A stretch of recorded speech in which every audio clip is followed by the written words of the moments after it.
Hello, you are watching Shalom World News. I'm Rudy McLennan coming to you from Glasgow, Scotland. Here are the latest headlines from around the world. Christians around the world are praying for peace in the Holy Land as the conflict between Hamas and Israel continues and the humanitarian situation in Gaza continues to worsen. Cardinal Pier Battista Pizzaballa, who is the president of the Assembly of the Catholic Ordinaries of the Holy Land, requested everyone observe a day of fasting, abstinence and prayer for peace and reconciliation in the troubled region. As many as 1,400 Israelis and over 2,700 Palestinians have been killed so far. While Hamas rockets continue to target Israel, the 199 hostages taken during the attack are still being held captive. The World Council of Churches has also urged all of its churches and people of goodwill to unite in prayers for peace, for aid to those suffering and for those who have lost loved ones. Meanwhile, Cardinal Secretary of State Pietro Parolin visited the Embassy of Palestine to the Holy See, expressing concern for the hostages and the humanitarian situation in Gaza. Pope Francis made a phone call to the parishioners of the Holy Family Catholic Parish in Gaza and shared his prayers and closeness with the suffering community. In an interview with Vatican News, Sister Nabila Saleh of the Rosary Sisters of Jerusalem said it was a great blessing to be able to speak with the Holy Father, who encouraged and supported them in prayer. Meanwhile, United Nations agencies have said the Gaza Strip is barreling towards catastrophe after hospitals began to run out of fuel, food and water. International humanitarian organisations are demanding that Gaza be given access to desperately needed aid, while hundreds of supply-laden trucks wait to go through the Rafah crossing. More than 2,000 patients are still being treated in hospital beds in northern Gaza, and food supplies are reportedly running very low. Jordan has cancelled a meeting with US President Joe Biden and other regional leaders scheduled for Wednesday in protest over a hospital attack that killed at least 500 people in Gaza. Palestinian President Mahmoud Abbas cancelled his attendance at a meeting scheduled for Wednesday in Jordan with US President Biden, Jordan's King Abdullah and Egypt's President to discuss the conflict between Israel and Hamas. Later, Jordan called off the summit, announcing the decision on state-run media and citing the conflict between Israel and Hamas as pushing the region to the brink. Hamas has blamed the Israeli military for what it terms an airstrike on Tuesday on the Al-Ahli Baptist Hospital. The Hamas Health Ministry said at least 500 people were killed. However, denying the Hamas claim, the Israeli Defense Forces said the hospital was not targeted nor hit by an Israeli missile. Israel has blamed the Palestinian Islamic Jihad group for hitting the hospital. Pro-life advocates are raising concerns over the vague language used in the US state of Ohio's Issue 1 abortion amendment.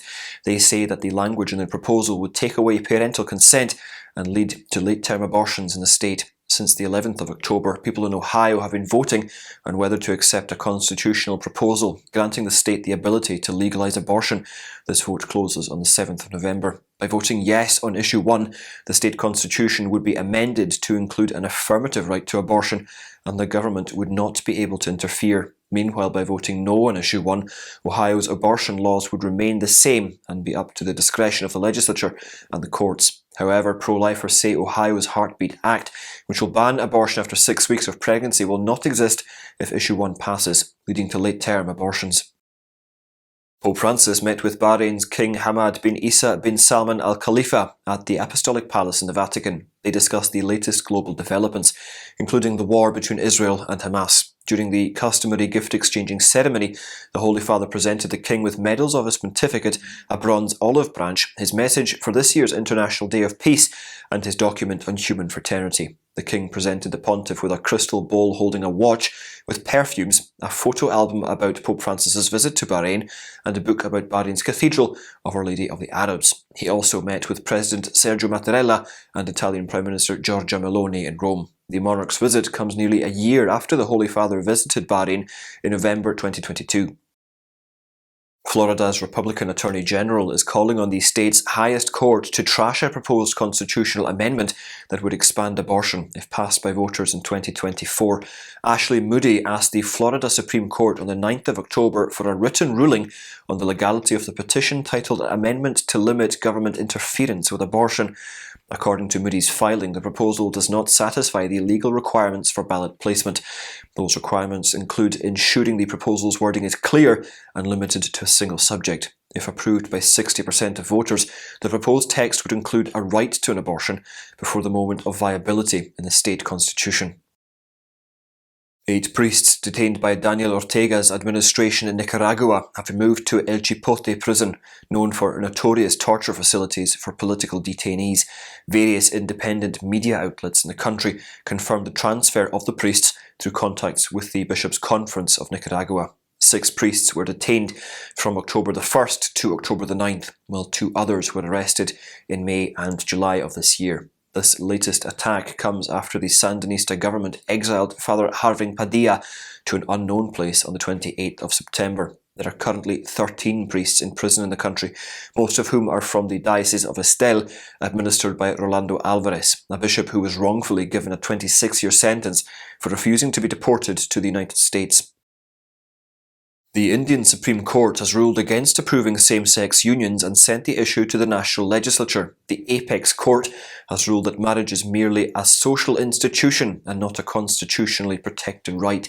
For the purpose of addressing what it terms the human concerns of same-sex couples, the court resorted to a government-appointed commission. 5 years have passed since the court's landmark judgment removing the nation's prohibition on same-sex partnerships. Officials from the Catholic Church have since stated their support for the recent decision. The court decision came in response to more than a dozen petitions filed since last year. The 5-judge bench heard arguments in April and May and pronounced its verdict on Tuesday.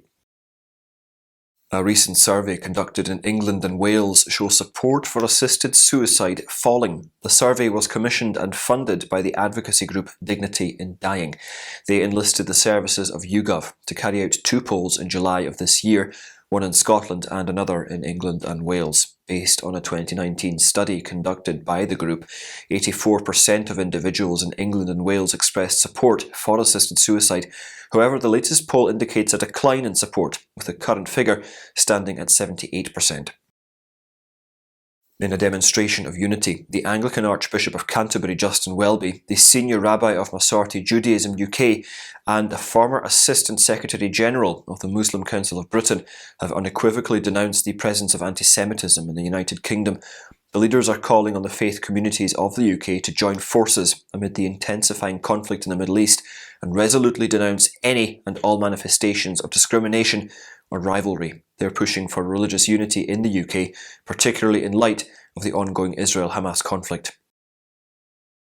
American lawmakers have criticised the Biden administration for suggesting an abortion mandate on employers. President Biden signed the Pregnant Workers Fairness Act into law in December last year, requiring employers with more than 15 employees to provide reasonable accommodations for an employee's known limits due to pregnancy, childbirth, or associated medical problems. However, this was used by the Equal Employment Opportunity Commission to try and force an abortion requirement on employers under the pretext that abortion is a medical condition that is part of pregnancy, childbirth, or a related medical condition. The Commission's proposed regulation would require employers to accommodate abortion.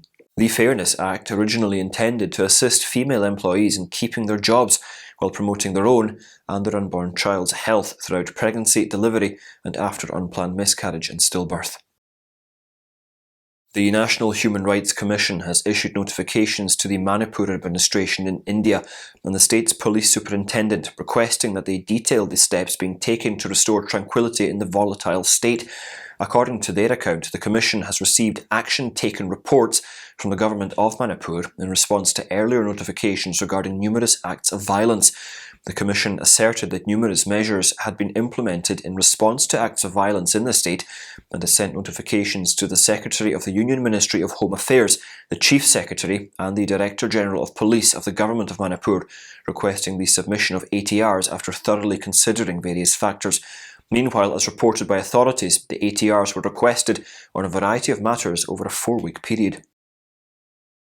The Church in Sri Lanka has reaffirmed its request for an impartial international investigation into the most significant terror incident to have taken place in the island nation, with the trial of Easter Sunday bombing suspects set to resume in the country on the 18th of October. According to senior churchmen, a probe like this would examine, among other things, how military intelligence played a part in the 2019 attacks. The Church warned President Ranil Wickremesinghe in a letter dated October the 9th that until a procedure is put in place to ensure a fair and impartial investigation, justice and fairness for the innocent victims of the crime cannot be guaranteed. Cardinal Malcolm Ranjit of Colombo and about 30 other Catholic and Protestant leaders signed the letter. The High Court in the capital city Colombo started the trial of 24 defendants last week after 23,270 indictments were brought against them in relation to the deadly attacks on Easter Sunday in 2019. 25 individuals were initially charged, however, one of them passed away in custody.